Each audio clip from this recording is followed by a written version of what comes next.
Why you should live more like a bodybuilder. Look, we've said this a lot in the past and we would still stand by the message now, is that you don't have to live like a bodybuilder to get yourself in shape. You can have a little bit of flexibility, you can have a little bit more wiggle room, you don't have to do the exact same thing every single day and all that kind of stuff, right? You don't. But it's got to the point now where it's just literally eat whatever shit you want, track it, and expect to still get in good shape. And it doesn't work to begin with because it just leads into other shit behaviours. People think that because you use the term bodybuilder, it refers to stepping on stage in a thong and covered in fake tan. We're not saying that. We're saying that, success leaves clues. They are the elite of transforming your physique. Exactly. They are the elite of having control over how you look day to day, how lean you want to be, how much muscle you've got. And if you are treating yourself a bit more like a bodybuilder, if you are eating, if you're planning things out, you're being meticulous with how you structure your days, your training, your nutrition, you can have more energy, you can have better recovery, you're going to turn up better for your clients. It does domino effect into other areas of your life as well. If more people actually treat themselves like a bodybuilder, there'd be a hell of a lot more results going around. And actually, I think if more coaches treat themselves like that, they'd probably find that there are busier coaches as well. 8 o'clock in the morning, I'll have fish and a rice cake.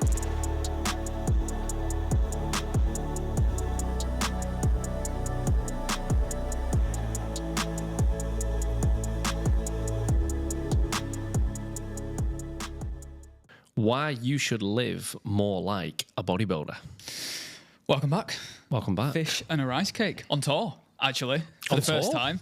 Yeah. For the first time on tour, unless you can't doing them from home, I guess. Well, we don't count Manchester's like a tour, really, isn't it? Because Well- it's out of our house, which is where we spend 90% of our time. that. It is indeed. A bit more for me than you, but not that much more, like 40 minutes. So, but yeah, I'm Jake, he's Jake, and we are back to talk about everything: online coaching, fitness, training, nutrition, how we help the guys that we work with get into the best shape that we can, and every now and again how we've built our own online coaching businesses.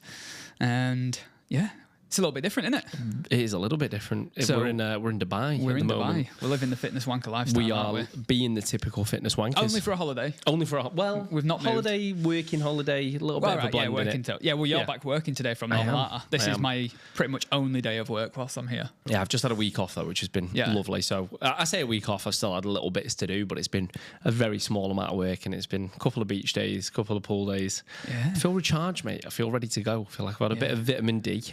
You do. You love a beach, Yeah. don't you? I love a beach, mate. Every day I've Love been a seeing you beach. at the beach. See, me and Soph were chatting about this. We're not beach people. We're really not. I'm not really a lover of the sand, if Yeah. I'm honest with you. Oh, it gets everywhere. But Thea loves it. So it's like, she hated it. It was funny, you put a story up the other day and you Yeah, said that Lilo went on it for the first time. Mate, so when we first took Thea to the beach, I remember it was in Mallorca, and we put her on the sand, and it must have been like a fucking sensory overload to her. She was just like not having it. She put her feet down, and she was like, she just like wouldn't move her feet. It was like they were like just stuck to the ground. Whereas this time, it's really interesting. Whereas this time, like, she can't get her off it. She wants to build sandcastles in and out the sea. Like, it's been really, really nice. Yeah. But yeah, no, I'd much prefer to be by the pool than by the beach or by the sea. Yeah. At the beach. Yeah, we went down to the JBR beach for a bit the other morning when it was a bit quieter and took Lilo on there for the first ever time on the beach. We were saying this, so like, she's had her first time on the beach, has been on JBR in Dubai. It's literally like her first time just out and about walking in public has been out in Dubai. Like, my first time on the beach was probably fucking Bridlington in about -2 degree Oh yeah, heat. mine was like North Wales, mate. North Wales. It was Yeah. like real when I was when I was about 10. Literally, we're like, She's know she's destined born. to be an online coach. Mate. She's destined to be an online coach. But yeah, so she didn't love the sand. She was okay on it, like she did walk on it, but you could tell she wasn't sure about it. She didn't love it, but she did like the sea. Like we took her in that, and she did like that, and that was nice. Mate. Nice. But yeah, it's been a nice little change of scenery for a bit. That's one of the main reasons we've come. Obviously, Dan and Mike are out here, so anybody who's watching this probably knows that we work with Dan and Mike, or a lot of you will do. So it's kind of partially to catch up with them, just come out, have a holiday, and also potential for a move maybe at some point, potential, but it is very much potential, isn't it? You know, so we'll see. We're not fully fledged online fitness wankers yet. We're still on holiday here rather than living here. Well, not done any of the fitness wanker stuff yet. You're not taking a picture of the laptop by the pool or by the beach. Not hired a nice car for the day and pretended like we've just bought it. No. That's today, innit? That's today. Yeah, we're doing that after this, we're doing actually. The pictures after it. Yeah, we're doing that. Right. We've got outfit changes, car, and we're pretending that we're going to do it where it looks like we're doing it on different days, when really it's all the same. It's all the same. It's not even we our can only car. afford half an hour. We're just waiting to see a nice car, and then we're going to run up and get some photos. Yeah. That's it. There's some down JBR. We're just going like, get a laptop out next to it. Yeah. No, sort of realistically, what has been happening is been walking into a supermarket and being like, have you seen the price of fucking fruit here? thing. Mate, fruit, Greek yogurt, mental, mate. What is Mental. going on? Absolutely But do you know, mental. so obviously we've been doing quite, because we're both in apartments, aren't we? One of the reasons for that for me was I didn't want to be in a hotel, because if you're in a hotel, you feel like you probably wouldn't then come and see the other bits of Dubai. You just stay to your hotel. Because we went down the Palm the other day and it was a gorgeous hotel. Went at Rick's house for like a pool day. And it was amazing. But if you were there, because it's all inclusive and stuff as well, you probably wouldn't leave there. So you wouldn't see so it was quite nice to kind of like dip in and dip out. But yeah, so obviously we've been buying food and things. And I think there's certain things which are very much in line with home. It's not cheaper. Like It's not cheaper. If not cheaper. But Eating out, to be fair. Eating out's really cost effective. Yeah. Ordering in cost effective. Have you been to Spinneys yet? That's the only place we've not been. We went Right. to Carrefour. Carrefour was really good. Yeah, We've not been Carrefour's to really good. But Spinneys, like, they've got like a cut chicken counter and like a salad counter. I went the other day, got a whole cut chicken, got like a really nice fresh salad, got loads of different pots, and like it's really good. And that was well cheap. It was cheaper than at home, like well cheaper, and it was definitely cheaper than like getting stuff from scratch. So it's learning what works and what doesn't. Do you know what I mean? But So you've got your chicken and rice sorted, haven't you, for the holiday? That's all I need. Which leads quite nicely into what we want to talk about. It does. It's a It does. smooth segue. Which is against, I would say, the trendy message at the minute, which is you should probably live more like a bodybuilder. Yes. The trendy Now- message being eat what you want, get in shape. Get in shape. You shouldn't It's have to easy. eat chicken and rice. You know, you Yeah, shouldn't have love to track yourself. your food. Love yourself. Yeah, just love how you are. Who Love cares? yourself. Don't put too much effort in. We don't want you doing that. And look, like, I think the point with it, like, we're obviously not bodybuilders. Like, we're not. We don't live Hey, like that. talk for yourself, No, mate. all right, sorry. Size I'm obviously not. We don't live like that to a degree, right? We're not training No, we to don't. compete We or definitely do anything not. like that. And if But- anyone's followed me around this week, they will have seen the pure volume of pistachio-based croissants and products. Everything's pistachio. I'm not Everything. mad at it. 'cause No, I love I'm not. it. I fucking love it. It's but amazing. it's just been like ice cream every day. Everything. Pistachio croissants, again, Spinneys. The pistachio kanafa. Is it kanafa? Yeah. Filled croissant. Oh my God. Insane. But anyway, digress. So, and look, we've said this a lot in the past, and we would still stand by the message now, is that you don't have to live like a bodybuilder to get yourself in shape. You can have a little bit of flexibility. You can have a little bit more wiggle room. You don't have to do the exact same thing every single day and all that kind of stuff, right? You don't. But I do think that message has now gone well too far. Too far, With the majority of coaches pushing it, where it's almost like they've taken the principle of like flexible dieting, which is track your food, work whatever you want into your targets. As long as you hit your targets, you'll see the outcome that you want to see, providing it's in a deficit, whatever it is that you're working towards, right? But it's got to the point now where it's just literally just eat whatever shit you want, track it, and expect to still get in good shape. And it doesn't work to begin with, because it just leads into other shit behaviours, for lack of a better word. And it just provides too much flexibility. And actually, a lot of the time now, I think we're finding when we're having people coming in, and certainly with Blitz, which is like our regressive fat loss, we're almost, well, we literally are having to push that message of, no, you should be more repetitive with what you're doing. You should be a bit more boring with what you're doing. Like, you can't just work out a meal in every single week and expect to still look how you want at the end of the 12 weeks. Like, there's going to have to be some There's going to have sacrifice. to be sacrifice. You're going to have to give up some things to get the result you want. And like you said, I just think the message has just gone, it depends on your niche and who you work with and things, of course, but within our niche and our sector of the fitness industry, which is physique change, transformation, people wanting to lose body fat and build muscle, they're almost expecting it to be easy, right? They're expecting it to be able to do all of this stuff. And don't get me wrong, there's a time and a place. As I say, we're on holiday right now. Like, I'm not thinking about my macros. I'm eating and drinking what I want because I'm on holiday. And, well, not this week, but for the last week. But that flexibility is earned through what I do for 90% of the year, which is eating the same meals, training at the same kind of time of day, making sure that I still get my steps in. My meals look pretty damn repetitive 95% of the time. Like, I eat the same things because I know it works for me. It's easy to track, it's easy to stay on top of. And the reality is, most people eat the same stuff every single day anyway. It's just the wrong stuff. And so when you say to people, eat the same foods, like, that sounds a bit boring. It's like, well, you're doing that anyway. You're just eating the wrong foods. Let's change it for the foods which are going to be in line with your goals. Right? That's all it is. And this isn't us saying that you have to now go and eat chicken, rice and broccoli. Like, the meals I make, I enjoy eating them. Like, they're tasty. Like, get creative. Like, we're not expecting you to eat bland foods, but it should be foods which you can repeat. They are easy to put together. I think there's also an element of these fucking high protein recipe pages which have bollocksed a lot of this up as well, because everyone's trying to get the creative in the kitchen every single night, and I think that's a barrier. I think that's friction. I think it's adding friction.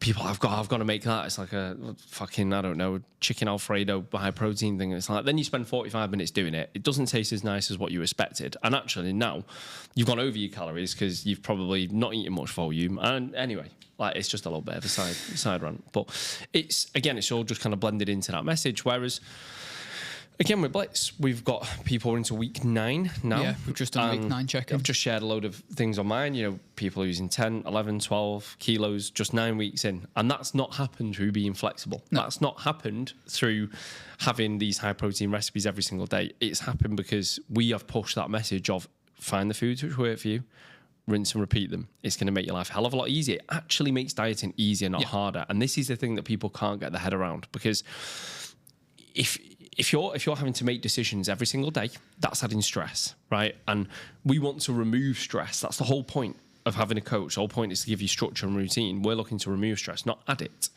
So eat the same foods. Be okay eating the same foods. Get the results from it. And then when you need the flexibility, we can bring it in. Yeah, and I think we say that and people sort of think, oh no, but I don't want to eat the same foods because I'll feel like I'm being really, really restricted.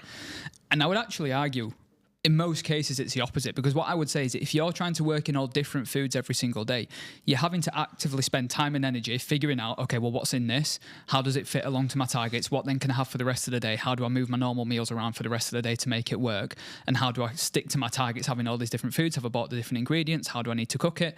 You're constantly reminding yourself that you're on a diet. You're constantly reminding yourself that you're having to restrict and you're having to pull back. Yeah.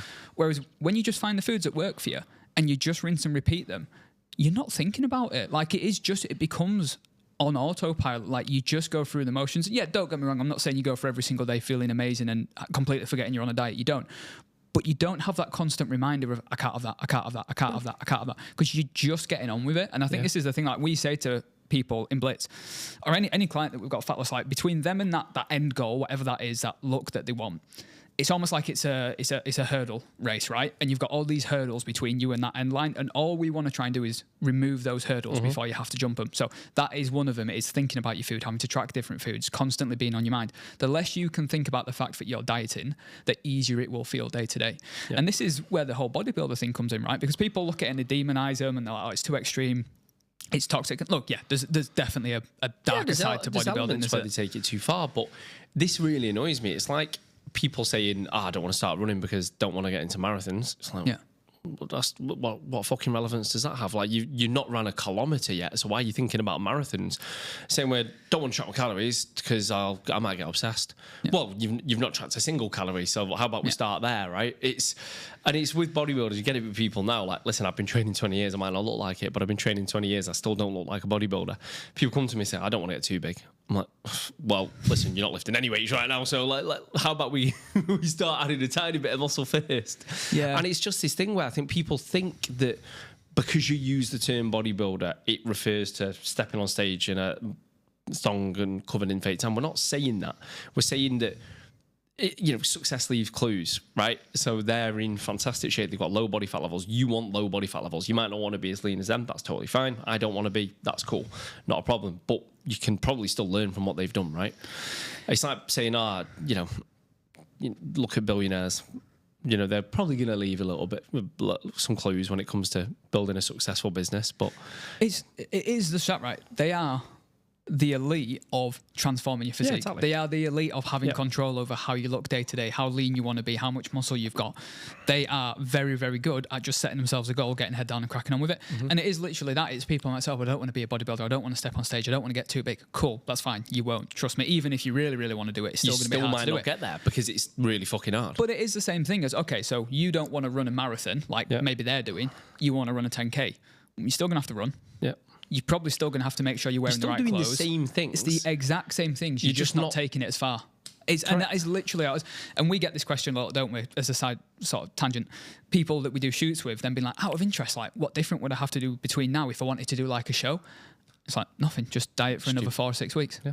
You just do more of the same. You just keep going. More of the same. And it is literally just that, like, and I think and I put something out the other day about this. I did a bit of a bigger sort of post and rant about it, saying that if more people actually treat themselves like a bodybuilder, there'd be a hell of a lot more results going around.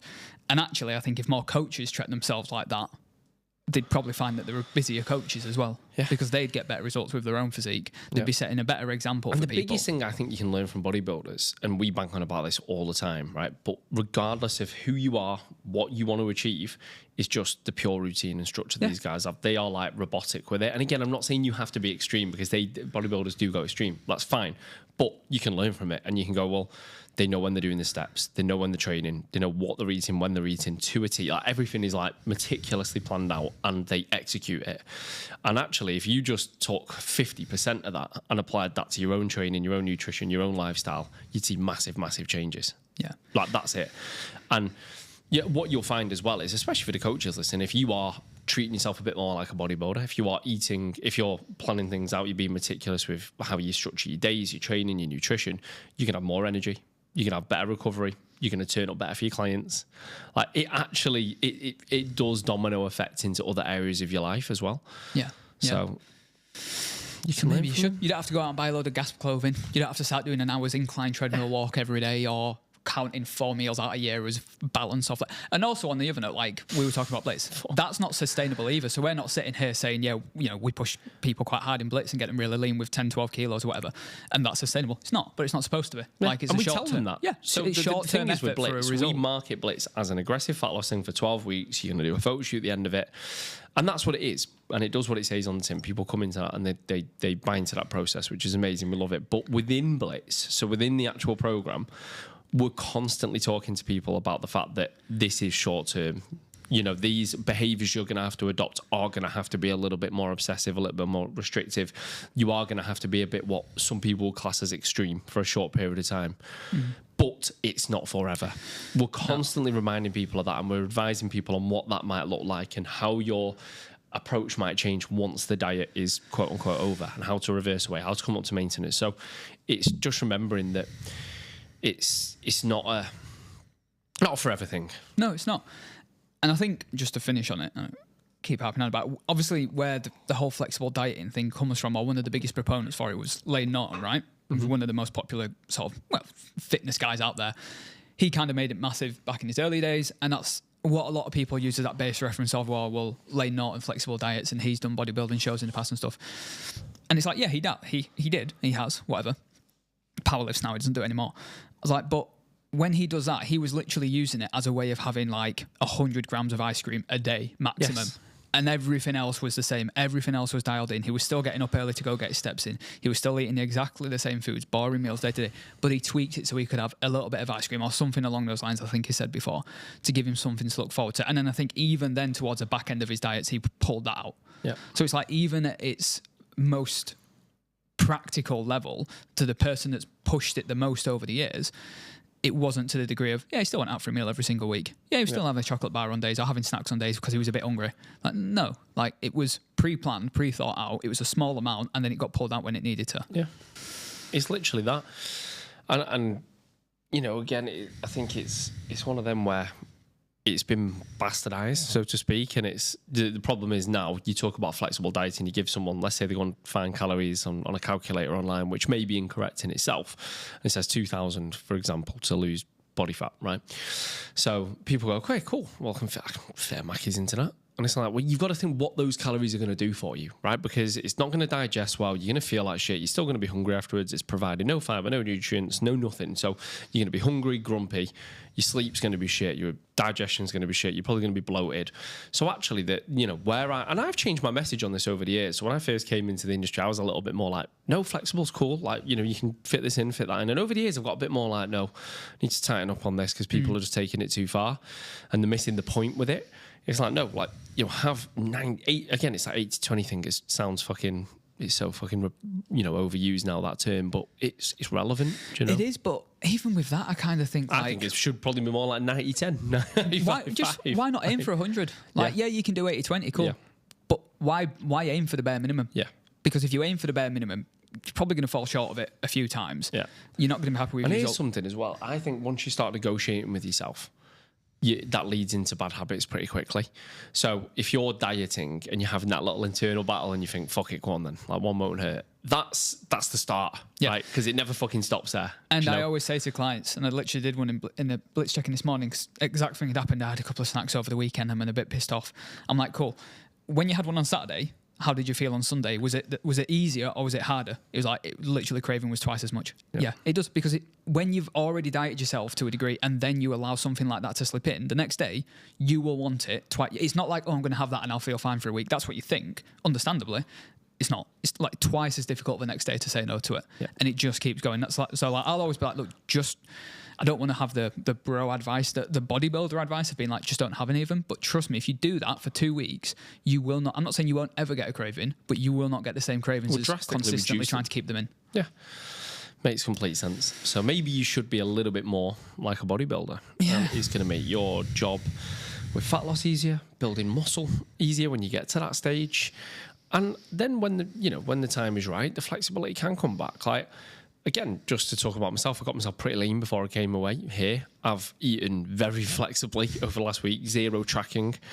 I looked in the mirror this morning, I was still pretty damn good shape because my body's now utilising those calories well and things. I've still trained while I've been here, been very active as well. So there's an element of probably that paying off to a certain extent. But the flexibility can come back. Not forever. Like, you can't just go for it. I won't be doing this forever. It's a week. It's a week of enjoyment. And when I get home, I'll get back to my normal bits. But the idea is that balance fucking sounds wanky, but it should be earned. Do you know what I mean? Mm-hmm. Agreed. Cool. We'll leave it there. Thanks for listening, and see you catch you in the next one.